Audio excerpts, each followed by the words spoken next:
রাস্তা পার হতে গিয়ে বাইকের ধাক্কায় মৃত্যু হলো এক বৃদ্ধের। মর্মান্তিক ঘটনাটি ঘটেছে রায়গঞ্জ থানার কর্ণজোড়া ফাঁড়ির অন্তর্গত বোগ্রাম মোড় এলাকায়। স্থানীয় সূত্রে জানা গিয়েছে, গুরুতর জখম অবস্থায় ওই বৃদ্ধকে উদ্ধার করে Raiganj government medical college and হাসপাতালে নিয়ে যাওয়া হয়। সেখানে শল্য বিভাগে চিকিৎসাধীন অবস্থায় তার মৃত্যু হয়। বুধবার বিকেলে ময়নাতদন্তের পর মৃতদেহ পরিবারের হাতে তুলে দেয় রায়গঞ্জ পুলিশ স্টেশনের পুলিশ। পুলিশ সূত্রে জানা গিয়েছে, মৃতের নাম নীলকমল রায়, বয়স ৭৮ বছর। তার বাড়ি ইটাহার থানার পার্বতীপুর সংলগ্ন লস্করপুর এলাকায়। কর্মসূত্রে তার বড় ছেলে গৌরাঙ্গ রায় রায়গঞ্জ থানার কর্ণজোড়া ফাঁড়ির অন্তর্গত বোগ্রাম এলাকায় বসবাস করেন। মৃতের ছেলে গৌরাঙ্গ রায় বলেন, বাবা রাস্তা পার হচ্ছিলেন, সেই সময় একটি দ্রুতগতির বাইক এসে ধাক্কা মারে। আমরা খবর পেয়ে দ্রুত হাসপাতালে নিয়ে যাই, কিন্তু শেষ রক্ষা হলো না। এদিন মৃতের ছেলে আর কি জানিয়েছেন শুনুন। আপনার নাম? গৌরাঙ্গ রায়। যে মারা গেছে কে হবে আপনার? উনি আমার বাবা। কি নাম ওনার? নীলকমল রায়। বয়স কত? বয়স 80+ হবে। বাড়ি কোথায় ওনার? ওনার বাড়ি হচ্ছে দুইটা, আমরা দুই ছেলে দুই জায়গায় থাকি। তো বাবা বৌগ্রামেও থাকে, আবার লস্করপুরও থাকে। আচ্ছা, ওনার অফিসিয়াল কাগজের ঠিকানা আছে লস্করপুর। পোস্ট অফিস কি আছে? পার্বতীপুর। আর কোন থানা পড়ছে ওটা? থানা ওটা ইটাহার থানা। ইটাহার থানা পড়ছে। আচ্ছা, মানে কি হয়েছিল ঘটনা? গতকাল অ্যাক্সিডেন্টটা কোথায় হয়েছিল?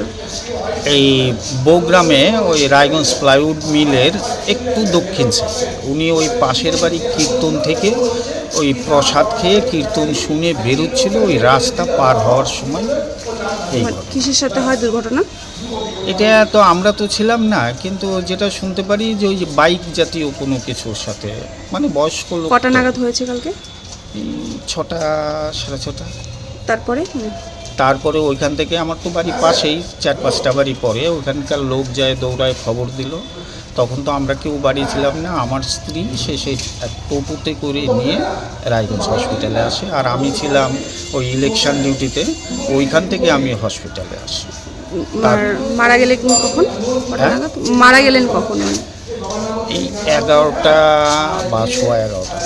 মানে চিকিৎসারত অবস্থায়? হ্যাঁ, চিকিৎসা অবস্থা। কি করতেন এমনি উনি? উনি আগে ছিলেন প্রাইমারি স্কুলের শিক্ষক, উনি রিটায়ার্ড।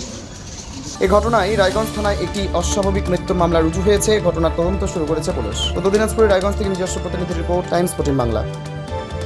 আরো নিত্য নতুন ভিডিও পেতে এবং তথ্য জানতে আমাদের ফেসবুক পেজকে লাইক ও ফলো করে রাখুন। সেই সঙ্গে টাইমস 14 বাংলার ইউটিউব চ্যানেলকে সাবস্ক্রাইব করতে ভুলবেন না।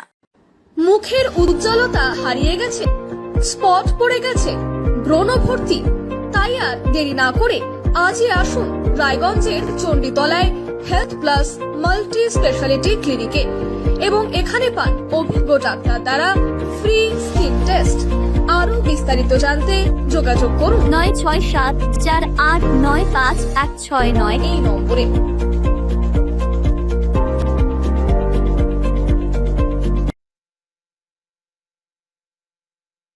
আজ তোমার বিয়ে সাজলো নতুন সাজে।